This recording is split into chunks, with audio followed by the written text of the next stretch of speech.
ஆன்மீக நெஞ்சங்கள் அனைவருக்கும் எனது அன்பார்ந்த வணக்கங்கள். இன்றைய பதிவில் நம்ம குழந்தைக்கு திருஷ்டி சுத்தி போடுறதை பற்றி பார்ப்போம். இன்னைக்கு இருக்கிற ஜென்ரேஷன் பெண்கள் திருஷ்டி சுத்தி போடுறது அப்படின்னாலே ஒரு மாதிரி அருவருப்பாக யோசிக்கிறாங்க. பக்கத்தில் இருக்கிறவங்க எல்லாம் பார்த்தாங்கன்னா நடா அது இவங்க இன்னும் சுற்றி போட்டுட்டு இருக்கிறாங்கன்னு நினைப்பாங்களோ அப்படின்னு நமக்கு கற்பனை பண்ணிக்கிட்டு நிறையா பெண்கள் இதை செய்யறதில்லை.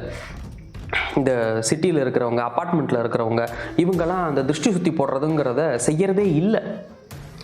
இந்த திருஷ்டி சுற்றி போடுறதுங்கிற ஒரு முறையை நம்ம முன்னோர்கள் எதற்கு வச்சிருக்காங்க அப்படிங்கிறது இன்னமும் நமக்கு தெரியலை. ஏன் இந்த குழந்தைகளுக்கு திருஷ்டி வருது, திருஷ்டி எப்படி வருது, இதை எப்படி சுத்துறது, அதுக்கு என்ன சொல்லி சுத்துறது, இந்த மாதிரியான தகவல்களை நம்ம வீடியோவோட கடைசியில் நான் என்ன சொல்லி சுத்துறதுன்னு நான் சொல்லியிருக்கேன். இந்த வீடியோ முழுசாக பார்த்தீங்கன்னா ஒரு வயசுக்குள்ளே இருக்கிற குழந்தைக்கு எப்படி சுற்றுறது, ஒரு வயசுக்கு மேலே இருக்கிற குழந்தைகளுக்கு என்ன பண்ணுறது இப்படிங்கிற தகவல்கள்லாம் வரும். அதுக்கு முன்னாடி திருஷ்டினா என்னன்றதை நம்ம பார்ப்போம். இப்போ ஒரு குழந்தை பிறந்திருக்கு அப்படின்னா அந்த குழந்தையினுடைய ஆறா அது ரொம்ப மெல்லிஸாக இருக்கும். அப்போ அந்த நேரத்தில் அந்த குழந்தைய தூக்க போகிற பெண்கள் ஆகட்டும், அந்த குழந்தைய தூக்குற யாராக இருந்தாலுமே, உறவினர்கள் யாராக இருந்தாலுமே அவங்களுடைய உடலில் ஒரு நெகட்டிவ்னஸ் இருக்குது அப்படின்னா அந்த நெகட்டிவ்னஸ் அந்த குழந்தைய தாக்கும். நம்ம பெரியவங்க சொல்லுவாங்க வார்த்தை தான் வாழ்க்கை அப்படின்னு சொல்லி. நம்ம வார்த்தை அந்த குழந்தையை தூக்கி வச்சுக்கிட்டு சரியில்லாமல் இருந்தால் அந்த குழந்தைய அது தாக்கும். குழந்தையும் தெய்வமும் ஒன்றுன்னு சொல்லியிருப்பாங்க. தெய்வம் நம் எண்ணங்களை உணர முடியும், அதே மாதிரி குழந்தைகள்னாலும் நம் எண்ணங்களை உணர முடியும். அந்த குழந்தைய தூக்குறவங்க யாராவது எல்லார்த்தையுமே அதை சொல்லலைங்க, ஒரு சிலர் மட்டும்தான் அதை அவங்களை அறியாமையே அந்த ஆதங்கம் வந்துடும். ஒருத்தவங்க ஆம்பளை பையன் இல்லாமல் இருப்பாங்க, குழந்தை பிறந்திருக்கும், ஆம்பளை பையன் பிறந்திருக்கும், போன உடனே ஆம்பளை பையன்னு தூக்கிக்கிட்டு கொஞ்சம் பொழுது அவங்க எண்ணத்தில் நமக்கு ஒரு ஆம்பளை பையன் பிறக்கலையேங்கிற அந்த எண்ணம் வேகமாக இருக்கும் பொழுது அது திருஷ்டியாக அந்த குழந்தை மேலே படிஞ்சிருது. அப்போ அந்த குழந்தை நலுங்கிருதுங்கும்போது அந்த குழந்தை பால் குடிக்காது, ராத்திரி பூரா தூங்காது, அழுதுகிட்டே இருக்கும். அப்போ என்ன பண்ணுறதுன்னு கேட்டிங்கன்னா என்னன்னே சொல்ல முடியாது. நீங்கள் டாக்டர்கிட்ட போய் கேட்டாலும் அவங்க ட்ரீட்மெண்ட்டு சொன்னாலுமே அது முழுமையாக குணமடையாது. அப்போ திருஷ்டி ஒரு குழந்தை மேலே விழுந்துருச்சுனாலே அந்த கழிக்காமல் அதை விளக்காமல் அந்த குழந்தைனால நிம்மதியாக இருக்க முடியாது. இப்போ நமக்கெல்லாம் திடீர்னு உடம்பு வலி வரும், இது எல்லாமே திருஷ்டினால தான் வர்றது. பெரியவங்களுக்கும் திருஷ்டி வரும். அப்போ இந்த உடம்பு வலி வரும் பொழுது நம்மளாம் பெரியவங்க என்ன பண்ணுவோம், ஏதாவது ஒரு ஸ்டெப் எடுப்போம், சுடுதண்ணியில் குளிப்போம், கோயிலுக்கு போவோம், ஏதாவது ஒன்று பண்ணுவோம். குழந்தைங்க என்ன பண்ணுவோம் சொல்ல தெரியாது, அழுக ஆரம்பிச்சிருங்க, ராத்திரி பூரா சாப்பிடவே சாப்பிடாது, எவ்வளோ ஊட்டுனீங்கனாலும் சாப்பிடாது, ஓய்னு துப்பிக்கிட்டே இருக்கும், மந்தமாகவே இருக்கும், ஒரு மாதிரி கிறுக்கு பிடிச்ச மாதிரி ரொம்ப கிரேசியான வேலைகளை செஞ்சுக்கிட்டே இருக்கும் அந்த குழந்தைங்க. அப்போது அப்படிப்பட்ட குழந்தைகளுக்கெல்லாம் திருஷ்டி இருக்குதுங்கிறத நம்ம தெரிஞ்சுக்கணும். இந்த திருஷ்டி கண் திருஷ்டி, பல் திருஷ்டி, இந்த ரெண்டில் தான் அந்த குழந்தைகளுக்கு திருஷ்டி வர்றதே. அந்த உடலில் இருக்கிற ஆறா, குழந்தைகள் உடலில் இருக்கிற ஆறா ரொம்ப மெல்லிஸாக இருக்கும். அப்போ நம்ம போய் தூக்குறவங்களுடைய ஆறா ரொம்ப ஹார்டாக இருக்கும். அதில் இந்த மாதிரி நெகட்டிவ்னஸ் கலந்துருக்கும் பொழுது அந்த குழந்தையை நம்ம தூக்கணும்னா அந்த குழந்தையுடைய உடலும் நெகட்டிவ்னால அட்ராக்ட் ஆகிடும். அப்போ அந்த குழந்தைகளுடைய உடல்நிலை சீக்கிரமாக பாதிக்க ஆரம்பிச்சிடும். நம்ம மேலே இருக்கிற கிருமிகள் எப்படி போய் ஒரு குழந்தையை ஈஸியாக தாக்கிடுமோ அதே மாதிரியே நெகட்டிவ் தாட்ஸ் அந்த குழந்தைகளை உடனடியாக தாக்கும். அந்த நேரத்தில் அந்த குழந்தைகள் அழுக ஆரம்பிச்சிட்டு சாப்பிடாமல் இருந்துருது. சரி, இது எப்படி திருஷ்டி கழிக்கிறது? நம்ம முன்னோர்கள் ஒரு மெத்தட் சொல்லி கொடுத்துட்டு போயிருக்காங்க, எப்படி நம்ம திருஷ்டியை கழிக்கிறதுன்னு சொல்லி. இது ரொம்ப அழகாக சொல்லியிருக்கிறாங்க, இதுக்கு விளக்கங்களும் இருக்குது.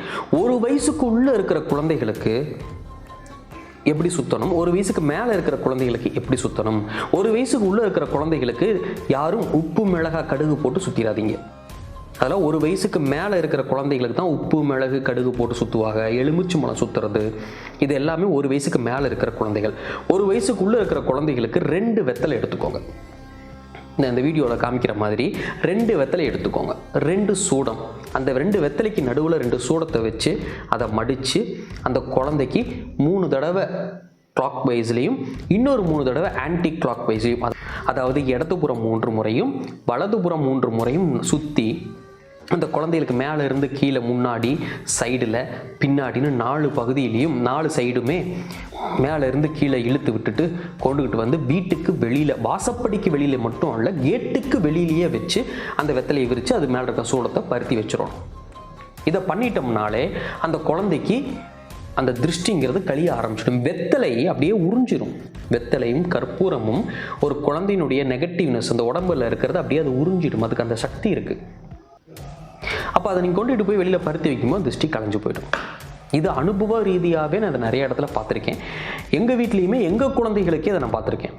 அதே மாதிரியே ஒரு வயசுக்கு மேலே இருக்கிற குழந்தைகளுக்கெல்லாம் 3-4 மிளகா, வரமிளகா எடுத்துக்கோங்க, கொஞ்சம் கல்லுப்பு, கொஞ்சம் கடுகு. இது மூன்றுமே ஒரு மனிதனுடைய ஆறா, ஒரு நெகட்டிவ்னஸ், ஒரு கெட்ட சக்தி, இதுகளை அழிக்கிற சக்தி, இதுகளை நம்ம உடல்ல இருந்து எடுக்கிற சக்தி ரொம்ப அதிகமாக இருக்குது. வரமிளகாய்க்கு அவ்வளோ ஒரு பவர் இருக்குது. அதனுடைய காரம் மட்டும் இல்லை, அதனுடைய வேகமும் ரொம்ப அதிகமாக இருக்கும். அதே மாதிரி உப்பு ஈஸியாக நம்ம உடம்புல இருக்கிற நெகட்டிவ்னஸை இந்த உப்பு உறிஞ்சிடும். உப்பு நெகட்டிவ்னஸை ரொம்ப சீக்கிரம் உறிஞ்சிடும். நீங்கள் எப்பேற்பட்ட இடத்துல கொண்டு வச்சிங்கனாலும் அது நெகட்டிவ்னஸை கரெக்டாக பாயிண்ட் அவுட் பண்ணி உறிஞ்சும். அன்னம் எப்படி பாலையும் தண்ணியும் தனியாக பிரித்து எடுக்குதோ அந்த மாதிரி உப்பு கரெக்டாக நெகட்டிவ்னஸை மட்டும் பாயிண்ட் அவுட் பண்ணி எடுத்துரும். அதே மாதிரி கடுகு, இது மூணையும் அந்த குழந்தைய அதே மாதிரியே 9 தடவை, 3 தடவையும் சுற்றுறவங்க சுற்றலாம், 9 தடவை சுற்றுறலாம் இன்னும் சிறப்பு. 9 தடவை கிளாக் வைஸில், இன்னொன்று ஆன்டி கிளாக் வைஸில் ஒரு 9 தடவை சுற்றி முன்னாடி பின்னாடியெல்லாம் மேலேருந்து கீழே அப்படியே இழுத்து விட்டுட்டு, பெரிய குழந்தைங்க வளர்ந்த குழந்தைங்கிறதுனால 3 முறை கையில் அப்படி துப்ப சொல்லி, கிராமத்துல எல்லாம் வெளியில் அடுப்பு எரிஞ்சுக்கிட்டு இருக்கும், அந்த தீயில கொண்டு படக்குன்னு போட்டுருவாங்க.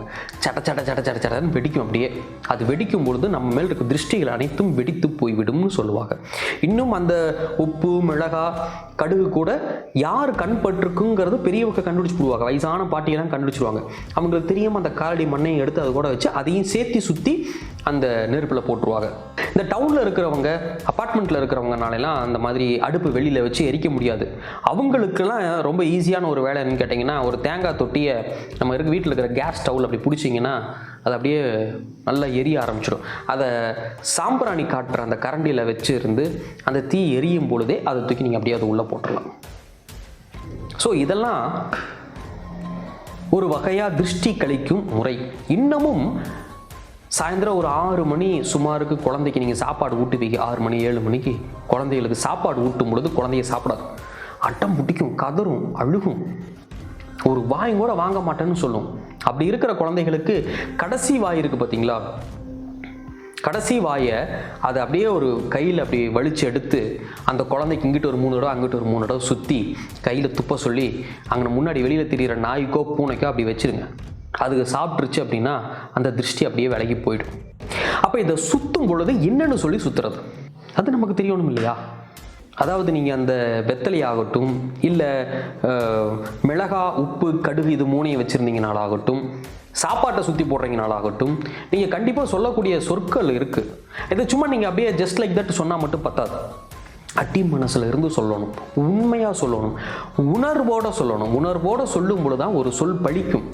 சும்மா அப்படியே நம்ம வாட்டுக்கு சொல்லிட்டு தூக்கி போட்டு போனோம்னாலாம், வேறு எதையோ நினச்சிக்கிட்டு இதை செஞ்சீங்கனாலாம் வேலை செய்யாது. உணர்வோடு நீங்கள் அதை செய்யும் பொழுது கண்டிப்பாக உங்கள் சொல் பழிக்கும். என்ன சொல்கிறது? தாய் கண்ணு, தந்தை கண்ணு. முதல்ல தாய் கண்ணு தான். ஏன்னா நம்ம தான் அதிகமாக குழந்தைய வச்சுருக்கிறோம். தாயும் தந்தையும் இவங்க 2 பேர் தான் அதிகமாக அந்த குழந்தைய வச்சுருக்கிறாங்க. நம்ம கண்ணே ஒரு சில நேரத்தில் அவங்க பண்ணுற அந்த அழகான சேட்டைகளை பார்த்து மயங்கிடுவோம். அப்போ தாய் கண்ணு, தந்தை கண்ணு, ஊர்க்கண்ணு, உறவு கண்ணு. ஊர்க்கண்ணு படும். ஊரில் போக வர்றவங்கெல்லாம் குழந்தைய பார்த்து பார்த்து கண்ணு வைப்பாங்க. உறவு கண்ணு, உறவுக்காரங்க கண்டிப்பாக சொல்லவே வேண்டியதில்லை. உறவுக்காரங்கனாலே கண்ணு வச்சுக்கிட்டே தான் இருப்பாங்க. அப்போ ஊர்க்கண்ணு, உறவு கண்ணு. நாய்க்கண்ணு, நரிக்கண்ணு. பார்க்குறவங்க பார்வை நரி பார்வையாக இருக்கும். ஒரு சிலருடைய பார்வை நாய் பார்வைன்னு சொல்லுவாங்க. அப்போ நாய்க்கண்ணு, நரிக்கண்ணு, அந்த கண்ணு, இந்த கண்ணு. பொதுவான வார்த்தைகள் யாராக இருந்தாலும் எதுவாக இருந்தாலும், அந்த கண்ணு, இந்த கண்ணு. எல்லா கண்ணும் கண்டபடி தொலையட்டும், கடுகு போல் பொரியட்டும். இதை நீங்கள் முழுமையாக சொல்லி அந்த குழந்தைக்கு நீங்கள் சுற்றி போடும் பொழுது அந்த குழந்தைக்கு அந்த கண் திருஷ்டி ஆகட்டும், சொல் திருஷ்டி ஆகட்டும், எப்பேற்பட்ட திருஷ்டியாக இருந்தாலும் கண்டிப்பாக விலகிடும். நல்லா சாப்பிடுவாங்க, ஆரோக்கியமாக இருப்பாங்க, நைட்டு நல்லா தூங்குவாங்க. இதை நீங்கள் வீட்டில் செஞ்சு பாருங்கள், ப்ராக்டிக்கலாக செஞ்சு பாருங்கள். ஒரு குழந்தைக்கு நீங்கள் செஞ்சு பாருங்கள்.